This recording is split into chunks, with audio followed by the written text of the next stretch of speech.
Welcome to my channel classes with MP চ্যানেলে তোমাদেরকে অনেক অনেক স্বাগত। আজকে আমরা আলোচনা করব অ্যাসিড, ক্ষার, লবণ নিয়ে। ভীষণ ইম্পর্টেন্ট। যাক দেখো, আজকে প্রথমেই আমরা করবো যে অ্যাসিড। অ্যাসিড কী জিনিস?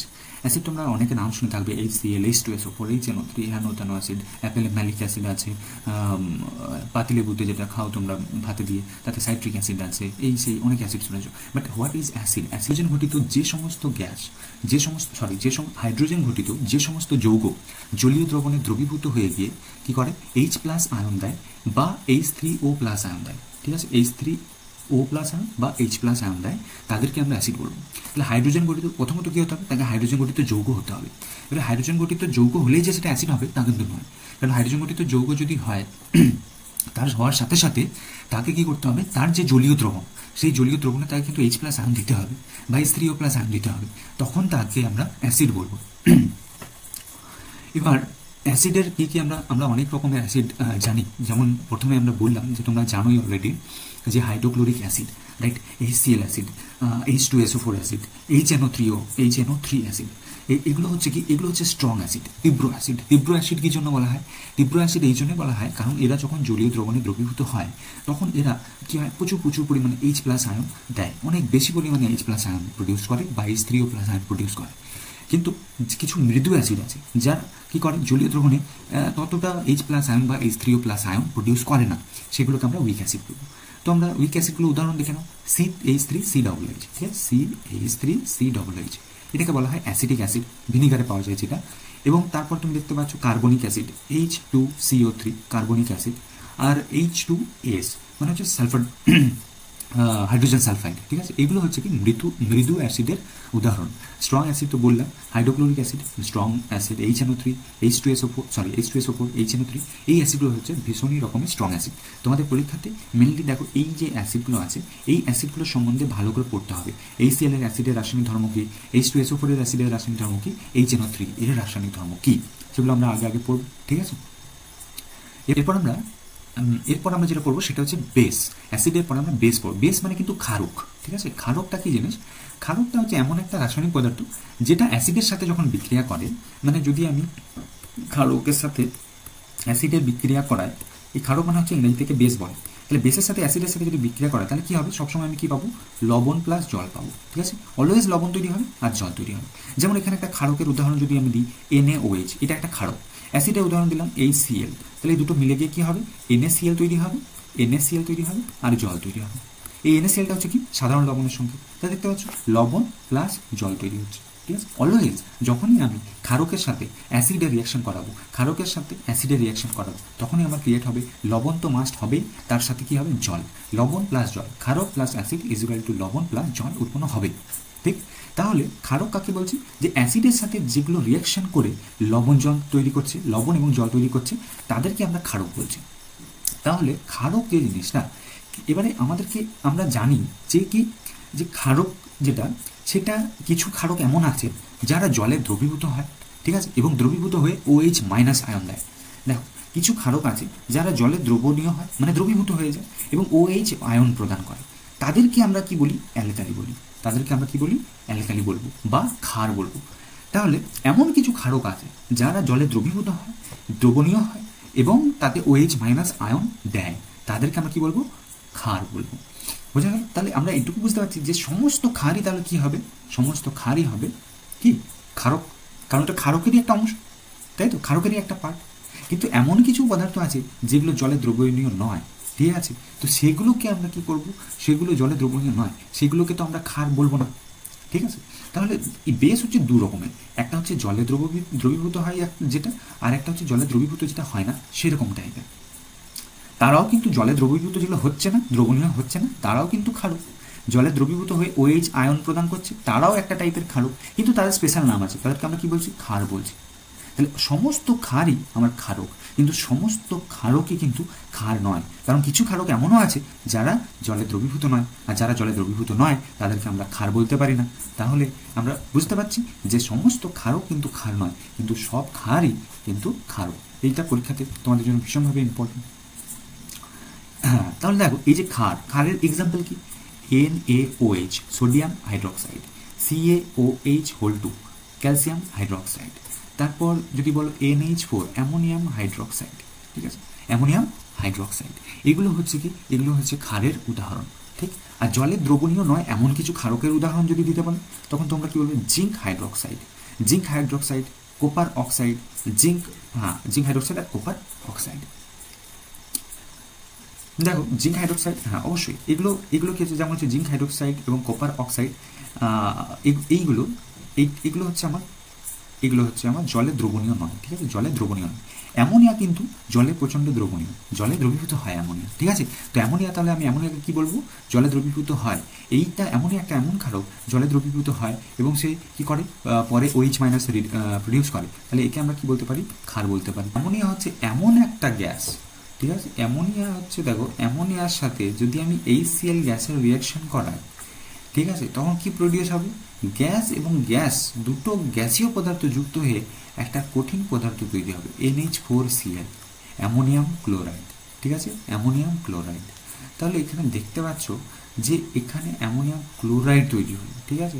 তাহলে এখানে এই জিনিসটা অ্যামোনিয়ার এই যে রাসায়নিক বিক্রিয়াটা, এটাকে প্রশ্ন করবে যে এমন দুটি গ্যাসীয় পদার্থের নাম বলো যাদের বিক্রিয়াতে একটা কঠিন পদার্থ তৈরি হয়, ঠিক আছে।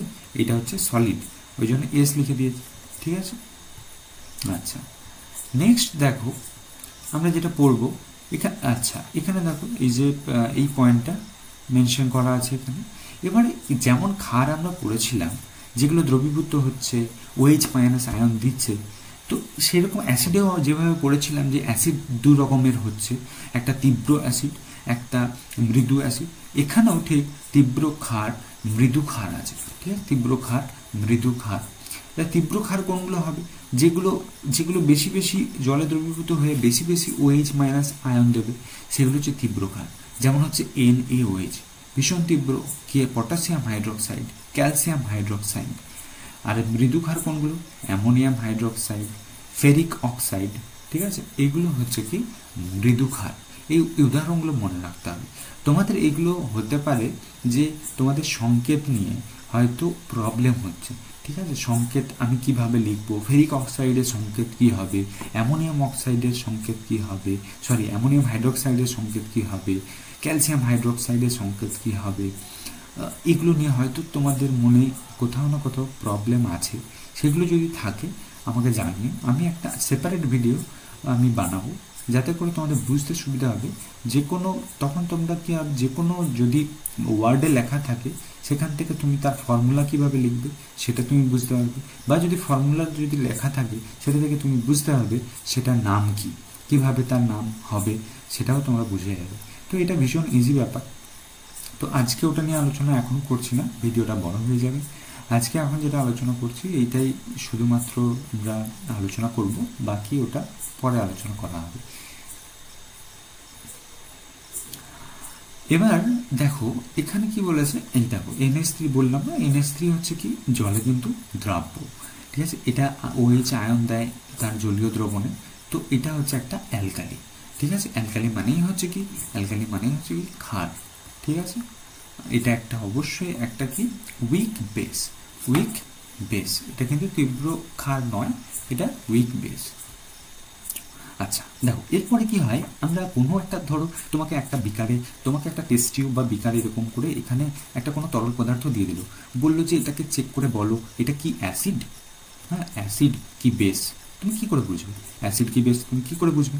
তাহলে এটা বোঝার জন্য একটা আমাদের অ্যারেঞ্জমেন্ট আছে, ঠিক আছে। একটা আমাদের কি হয়, আমরা কিছু জিনিস ইউজ করি, কোনো দ্রবণ সেটা অ্যাসিডিক কি বেসিক ইন নেচার, মানে সেটা অ্যাসিডিক হবে না সেটা আমার ক্ষারকীয় হবে, সেটা জানার জন্য আমরা কিছু নির্দেশক ব্যবহার করি, ঠিক আছে। এখানে তোমাদের পরীক্ষাতে এই কিছু পার্টিকুলার তোমাদের সিলেবাসে আছে, সেগুলো হচ্ছে কি লিটমাস পেপার, তোমাদের মিথাইল অরেঞ্জ, ফেনলফথলিন ভীষণ ইম্পর্টেন্ট, আর হচ্ছে টার্মারিক পাউডার।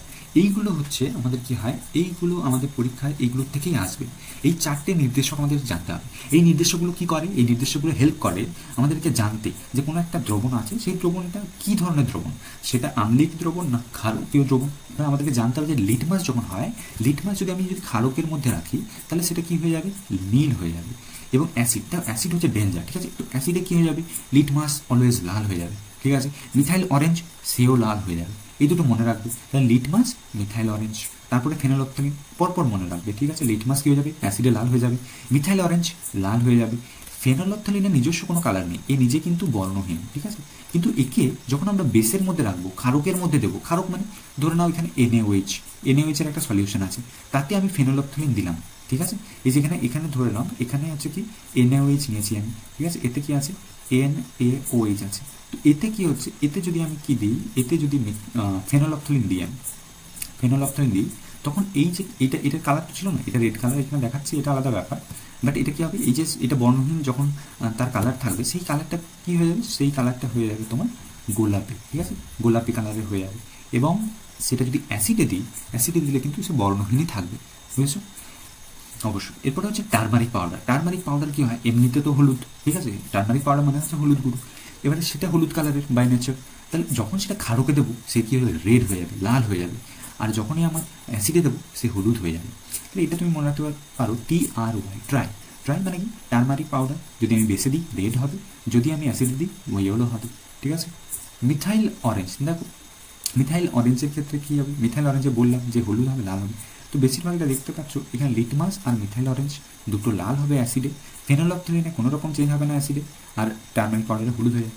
এবার যদি সেগুলো ক্ষারকের মধ্যে দেওয়া হয়, লিটমাস কী হয়ে যাবে, নীল হবে, মিথাইল অরেঞ্জ হলুদ হবে, ফেনোলফথলিন গোলাপি হবে, এবং টারমারিক পাউডার লাল হবে, ঠিক।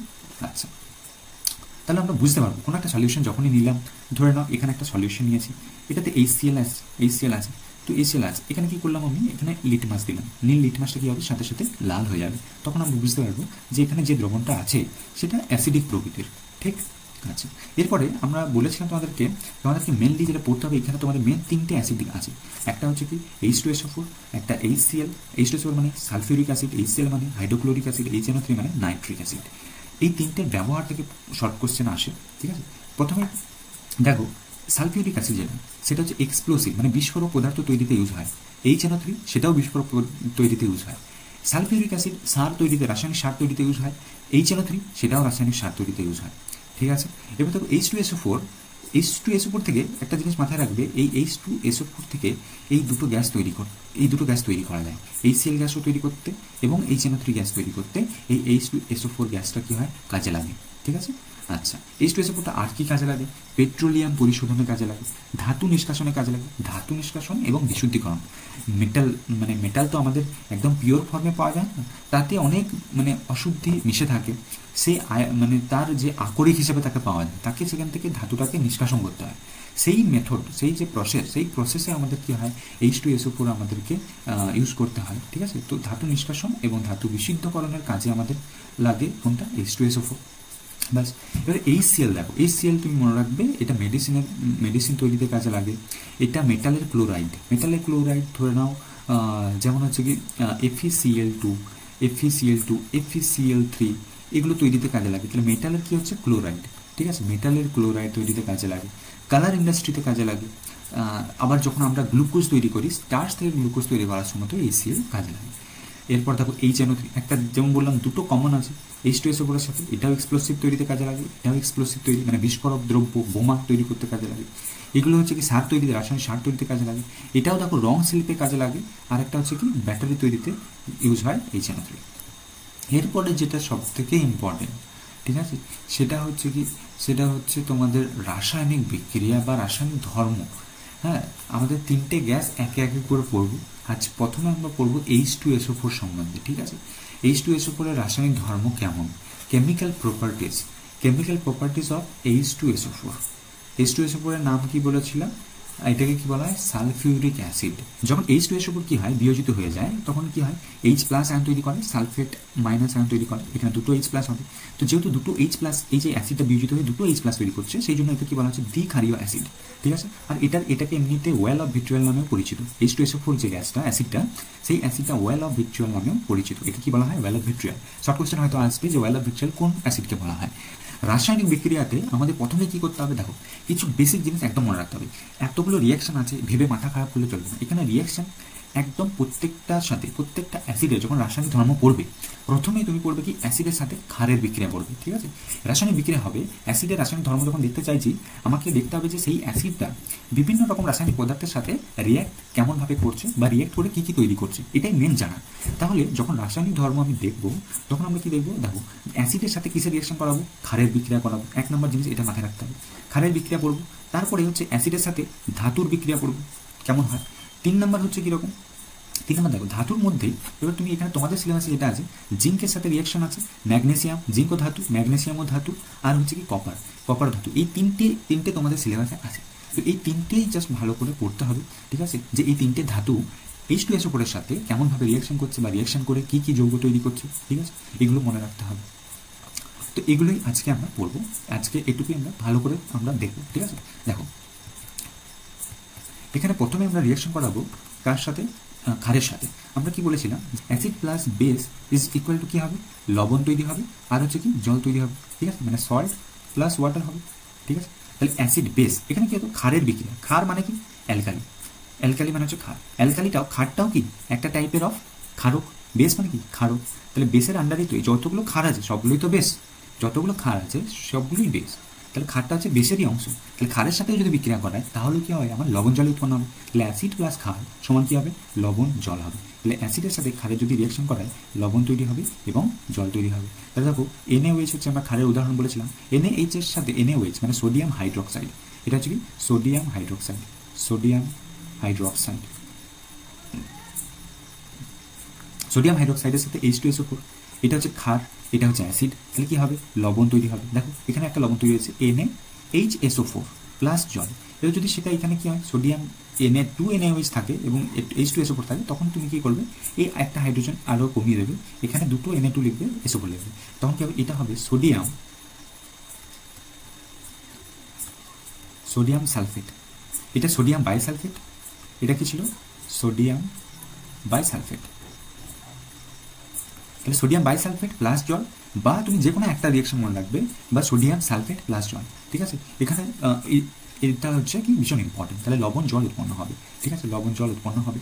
যদি আমি বলি যে NaOH প্লাস কি লিখবো এখানে HCl, এটা কি একটা ক্ষার, এটা কি অ্যাসিড, তাহলে কি তৈরি হবে, NaCl তৈরি হবে প্লাস জল তৈরি হবে, ঠিক আছে, লবণ জল, ঠিক, এগুলোও লবণ, ঠিক আছে, এগুলোও এক ধরনের লবণ। যত নাইট্রেট মূলক আছে, যত সালফেট মূলক আছে, ঠিক আছে, এগুলো সবই কিন্তু লবণ, বোঝা গেল। আচ্ছা, এরপরে দেখো ধাতুর সাথে রিয়াকশন, ধাতুর সাথে প্রথমে তোমাকে পড়তে হবে Zn এর সাথে রিয়াকশন কেমন হবে, জিঙ্ক ধাতুর সাথে কেমন রিয়াকশন হবে, Zn মানে কি জিঙ্ক, জিঙ্ক ধাতুর সাথে H2SO4, H2SO4টা কেমন হতে হবে, ডাইলিউট মানে হচ্ছে লঘু, লঘু H2SO4 এর সাথে যদি আমি সাধারণ উষ্ণতায় মানে ঘরের টেম্পারেচার, রুম টেম্পারেচারে বা সাধারণ উষ্ণতায় যদি আমি রিয়াকশন করাই, তাহলে আমি কি দেখতে পাবো, সবসময় তুমি মনে রাখবে যে ধাতুর সাথে যখনই আমি রিয়াকশন করাবো তখনই সাধারণ উষ্ণতাতে এবং লঘু অ্যাসিডের সাথে, তখন কি হবে, লবণ একটা তৈরি হবে আর হাইড্রোজেন তৈরি হবে। হাইড্রোজেন একটা জিনিস মাথায় রাখতে হবে যে ধাতু সক্রিয়তা শ্রেণী যেটা আছে, ধাতু সক্রিয়তা শ্রেণী, সেই ধাতু সক্রিয়তা শ্রেণী যেটা সেটা ওয়াইজ সেখানে দেখতে পাবে তোমরা যে হাইড্রোজেনের ওপরে জিঙ্ক, জিঙ্ক হচ্ছে কি হাইড্রোজেনের নিচে, নিচে আছে কি না, জিঙ্ক হচ্ছে উপরে আছে, হাইড্রোজেনের উপরে আছে। হাইড্রোজেনের উপরে যতগুলো আমাদের মৌল আছে বা যতগুলো আমাদের ধাতু আছে, তারা কি করবে, সবাইকে হাইড্রোজেনকে রিপ্লেস করতে পারবে, ঠিক আছে, তারা সবাইকে রিপ্লেস করতে পারবে। যারা হাইড্রোজেনের নিচে অবস্থান করছে তারা কিন্তু পারবে না। হাইড্রোজেনের নিচে কারা কারা আছে, যেমন হচ্ছে কপার আছে, ঠিক আছে, তোমার Ag আছে, ঠিক আছে, Ag আছে, সিলভার আছে, এগুলো আছে। তো এরা কি করতে পারবে না, এদের সাথে যখন রিয়াকশন হবে তোমরা দেখবে যে হাইড্রোজেন H2SO4 থেকে হাইড্রোজেনটাকে আলাদা করতে পারছে না, সেটাও আমরা দেখবো। চলো এরপরে আমরা আগে এটা দেখে নিই, এই রিয়াকশনটা আগে দেখে নিই, ঠিক আছে। দেখো এখানে H2, আচ্ছা, কিন্তু একটা জিনিস তোমাদের মাথায় রাখতে হবে, যখন আমরা Zn এর সাথে ডাইলিউট H2SO4 এর রিয়াকশন করাবো সাধারণ উষ্ণতায়, তখন কি হবে, H2 নির্গত হবে, ঠিক আছে। কিন্তু যদি আমরা Znকে H2SO4 গাঢ় নিই, যদি আগে কি রিয়াকশন করেছিলাম লঘু H2SO4 এর সাথে, এখন যদি গাঢ় H2SO4 নিই এবং তাকে যদি উত্তপ্ত করি, তাকে যদি হিট দিই, ঠিক আছে, মানে আগে নর্মাল টেম্পারেচার ছিল, এখন কি করা হচ্ছে, তাকে আরও বেশি উত্তপ্ত করা হচ্ছে, তখন যদি সেই রকম যদি সিচুয়েশন হয়, তখন আগে যা ঘটেছিল, ঠিক আছে, আগে দেখতে পাচ্ছ, তখন কি হবে, আগে যে লবণটি তৈরি হয়েছিল ঠিক এইখানেও সেই লবণটা তৈরি হবে, কিন্তু তার সাথে হাইড্রোজেন নির্গত হবে না। তার জায়গায় কি নির্গত হবে, একটা সালফার ডাইঅক্সাইড নির্গত হবে এবং জল নির্গত হবে। জলটা মাস্ট, এখানে যদি SO4 থাকে তাহলে কি নির্গত হবে, SO2 নির্গত হবে। ঠিক আছে, মাথায় থাকবে। আচ্ছা, নেক্সট দেখো, এরপর হচ্ছে ম্যাগনেসিয়াম। ম্যাগনেসিয়ামও কি হয়, হাইড্রোজেনের যে ধাতু সক্রিয়তা শ্রেণী আছে, তো হাইড্রোজেনের উপরে যে সমস্ত ধাতুগুলি আছে তার মধ্যে ম্যাগনেসিয়ামও একটা। ঠিক আছে, এর নিচে কে কে আছে বলেছিলাম, এর নিচে আছে তোমার কপার, এর নিচে আছে তোমার মার্কারি, এর নিচে সিলভার, এর নিচে গোল্ড, এগুলো আছে। তাহলে এরা কিন্তু কি, এরা দেখো যেগুলো নিচে আছে রিপ্লেস তো করতে পারবে না, কিন্তু যেহেতু হাইড্রোজেনের উপরে আছে Mg, তাই Mg হাইড্রোজেনকে কি করতে পারবে, H2SO4 থেকে আলাদা করতে পারবে। আলাদা করতে পারবে কখন, যখন সেটা লঘু হবে এবং সাধারণ উষ্ণতায় সেই বিক্রিয়াটি হবে। তাহলে দেখো এখানে হাইড্রোজেনকে আলাদা করে দিয়েছে, এখন কে থাকবে বাকি, MgSO4। MgSO4, এই দেখো MgSO4 হয়ে যাবে, আর এখানে হাইড্রোজেনটা আলাদা হয়ে গেছে। ঠিক আছে, তাহলে এই যে জিনিসটা হচ্ছে, এই জিনিসটা আমাদের মনে রাখতে হবে। ঠিক আছে, এরপরে আমরা দেখবো যে সেম জিনিস আগের রিয়াকশনটাতে আমরা দেখেছিলাম যে প্রথমে লঘু নিয়েছিলাম, হাইড্রোজেন বেরিয়ে গেছিল। এখন আমরা পরে আমরা কি নেবো, গাঢ় H2SO4 নেবো এমজির সাথে। তাহলে কি হবে, আগে যেরকম MgSO4 তৈরি হয়েছিল এখানেও হবে, তার সাথে কি বলেছি, জল তৈরি হবে। এখন আর হাইড্রোজেন হবে না, জল হবে। আর যেহেতু সালফেট মূলক আছে সেহেতু এখানে কি হবে, সালফার ডাইঅক্সাইড গ্যাস তৈরি হবে। ঠিক আছে, এরপর দেখো কপারের সাথে রিয়াকশন। এখন দেখো কপারটা হচ্ছে ধাতু সক্রিয়তার শ্রেণীতে, কপারটা হাইড্রোজেনের নিচে আছে। তাহলে নর্মাল কন্ডিশনে যদি আমরা লঘু H2SO4 নিই, সাধারণ উষ্ণতাতে এই যে কপারের সাথে H2SO4 এর কোনো বিক্রিয়াই হবে না, কারণ এ তো একে রিপ্লেসই করতে পারবে না। তো এই কারণে এর কোনো রকম বিক্রিয়া কিন্তু ঘটবে না সাধারণ উষ্ণতায়। কিন্তু যদি আমরা কি করি, গাঢ় H2SO4 নিই, যেটা আমরা প্রত্যেকটা কেসে নিয়েছিলাম সেকেন্ড টাইমে, গাঢ় H2SO4 নিয়েছিলাম, তাকে আরও বেশি কি করছি, উত্তপ্ত করছি, তখন কি তৈরি হবে, তখন তৈরি হবে কপার সালফেট তৈরি হবে। দেখো কপার সালফেট হয়েছে, আর এখানে জল মাস্ট হবে জল, এবং যেহেতু এখানে সালফেট মূলক আছে তাই একটি সালফার ডাইঅক্সাইড তৈরি হয়ে যাবে। ঠিক, এই হচ্ছে ব্যাপার। আর কি পড়তে হবে আমাদেরকে, আর আমাদেরকে 4 নম্বর জিনিস যেটা পড়তে হবে সেটা হচ্ছে ধাতুর কার্বনেট এবং বাইকার্বনেটের সাথে রিয়াকশন। ধাতুর কার্বনেট এবং বাইকার্বনেটের সাথে রিয়াকশন। তাহলে দেখো এখানে এই তিনটে বোঝা গেল। এই তিনটেকে আরেকবার আমি বলে দিই। দেখো সিস্টেমেটিক্যালি আমি কি বললাম, যখন তুমি ক্ষারের সাথে, দেখো যখন তুমি ক্ষারের সাথে রিয়াকশন করাবে, ধরে নাও NaOH এর সাথে তুমি রিয়াকশন করাচ্ছ কোনো অ্যাসিডের, H2SO4 এরই করাচ্ছ, তখন কি রিয়াকশন হবে, তৈরি হবে NaHSO4 হবে প্লাস জল হবে। তাহলে এটা একটা লবণ, সোডিয়াম বাইসালফেট, 1 নম্বর জিনিস। 2 নম্বর জিনিস হচ্ছে কি, 2 নম্বর জিনিস আমাকে মনে রাখতে হবে যে অ্যাসিডের সাথে আমি ক্ষারের রিয়াকশন করাবো, সেটা আমি করিয়ে দিয়েছি, হয়ে গেছে, পেয়ে গেছি। এরপরে অ্যাসিডের সাথে আমি কার রিয়াকশন করাবো, অ্যাসিডের সাথে আমি রিয়াকশন করাবো মেটালের। মেটাল মানে দেখো আমি এখানে তোমাদের কি বলেছিলাম যে 3টে জিনিস আছে, একটা হচ্ছে জেডেনের সাথে রিয়াকশন করাবো, একটা হচ্ছে Mgর সাথে রিয়াকশন করাবো, আর একটা হচ্ছে কি কপারের সাথে রিয়াকশন করাবো। ঠিক আছে, তাহলে জেডেনের সাথে প্রত্যেকটা জায়গাতে মনে রাখবে যে 2টো করে রিয়াকশন তোমাদেরকে অন্তত মনে রাখতে হবে। একটা হচ্ছে কি জেডেনের সাথে H2SO4 করবো। ঠিক আছে, সেই ক্ষেত্রে H2SO4টা কীরকম নেবো, লঘু H2SO4 নেবো। ঠিক আছে, আর এটা কি হবে, সাধারণ মানে নর্মাল টেম্পারেচারে হবে, সাধারণ উষ্ণতাতে এটা হবে, উষ্ণতায় বিক্রিয়াটা হবে। তখন কি তৈরি হবে, ZnSO4 তৈরি হবে প্লাস জল হবে। মানে সিম্পলি সরি জল হবে না, এখানে কি বলেছিলাম, মেটালের সাথে যখনই রিয়াকশন হবে এই মেটালটা এই হাইড্রোজেনটাকে রিপ্লেস করবে, হাইড্রোজেনটাকে বের করে দেবে, দেখো হাইড্রোজেন তৈরি হবে। ঠিক আছে, তাহলে ZnSO4 মানে জিঙ্ক সালফেট প্লাস হাইড্রোজেন তৈরি হবে। কিন্তু যদি আমরা এই জেডেনের জায়গাতে H2SO4 এর লঘু H2SO4 এর জায়গাতে যদি আমরা কি করি, গাঢ় H2SO4 নিই আর একে যদি আরও বেশি করে হিট দিই, তাপ দিই, ঠিক আছে, তখন কি হবে, জেডেনের সাথে রিয়াকশন করার সময় তখন ZnSO4 তো হবেই, তার সাথে কি হবে বলেছিলাম, জল তো হবেই, আর একটা যেহেতু সালফেট আছে H2SO4 সালফেট মূলক আছে, তাহলে এখানে একটা কি গ্যাস তৈরি হবে, সালফার ডাইঅক্সাইড গ্যাস তৈরি হবে। ঠিক আছে, আচ্ছা দেখো এরপরে হচ্ছে কি করবো আমরা, Mg, এটা জেডেনের হয়ে গেল। এরপর Mgর 2টো রিয়াকশন হবে, সিম্পল জিনিস, এখানেও H2SO4 করবো, এটা হবে লঘুর সাথে যখন নর্মাল টেম্পারেচারে যখন রিয়াকশন করাবো তখন কী হবে, MgSO4 হবে। ঠিক আছে, MgSO4 হবে প্লাস হাইড্রোজেন হবে। ওকে, কিন্তু দেখো যখন আমরা এখানে গাঢ় H2SO4 নেব, তখন কি হবে, তখন আমরা যদি বেশি উত্তপ্ত করি একে বেশি হিট দিই, ঠিক আছে, একে যদি উত্তপ্ত করি তখন আমার কি হবে, MgSO4 তো পাবো, তার সাথে জল পাবো এবং তার সাথে আরেকটা জিনিস পাবো, সেটা হচ্ছে SO2। ওকে, এবার হচ্ছে কি আরেকটা কি ধাতু ছিল বলেছিলাম, কপারের সাথে রিয়াকশন করাতে হবে, এখানেও নিয়ে নাও কপার প্লাস H2SO4। এটা যদি আমি লঘু নিই আর নর্মাল টেম্পারেচারে যদি আমি রিয়াকশন করাতে চাই, কোনো রকম রিয়াকশন হবে না, নো রিয়াকশন। কারণ হচ্ছে কি এখানে এই যে হাইড্রোজেনের নিচে, ধাতু সক্রিয়তা শ্রেণীতে হাইড্রোজেনের নিচে অবস্থান করে কপার হাইড্রোজেনকে রিপ্লেস করতে পারে না, সেই জন্য এখানে রিয়াকশন হবে না। কিন্তু যদি আমরা একে কী করি, গাঢ় H2SO4 নিই, দেখো গাঢ় H2SO4 যদি নিই তাহলে কি হবে, তাহলে এখানে যদি আমি একে হিট করি, বেশি তাপ দিই, ঠিক আছে, উত্তপ্ত করি, তখন কি হবে, কপার সালফেট তৈরি হবে প্লাস সালফার ডাইঅক্সাইড তৈরি হবে প্লাস জল তৈরি হবে, প্লাস মনে থাকবে। আচ্ছা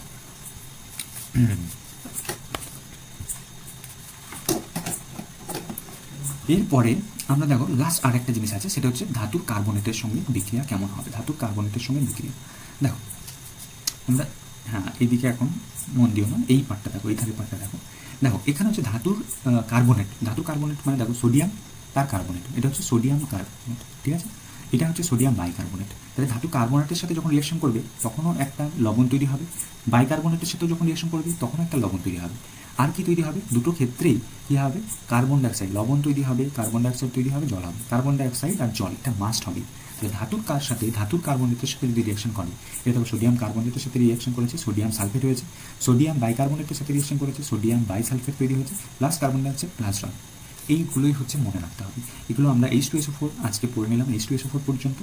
নেক্সট দিন আমরা বাকি দুটো অ্যাসিড আমরা কমপ্লিট করব, একটা হচ্ছে HCl আর একটা হচ্ছে HNO3, দুটো অ্যাসিড এবং তার সাথে আরও কিছু অনেক জিনিস আছে যেগুলো নিয়ে আলোচনা করা হবে। আজকের মতো এটুকুই থাক, তোমরা প্র্যাকটিস করবে ভালো করে এবং এখান থেকে যা কিছু কোশ্চেন আছে সেই কোশ্চেনগুলো নিয়ে আলোচনা করবে, নিজেরা প্র্যাকটিস করবে, কোথাও আটকালে আমাকে জানাবে, ঠিক আছে, কমেন্ট করতে পারো। আর হচ্ছে আমার হোয়াটসঅ্যাপ নাম্বার দেওয়া থাকবে ইউটিউবে, সেখানে তোমরা কোশ্চেন করতে পারো, কোশ্চেন লিখে পাঠাতে পারো বা ছবি তুলে পাঠাতে পারো, আমি তার অ্যান্সার এখানে করবো, ঠিক আছে। আচ্ছা চল, আজকে এটুকুই থাক, আবার দেখা হচ্ছে পরের ভিডিওতে।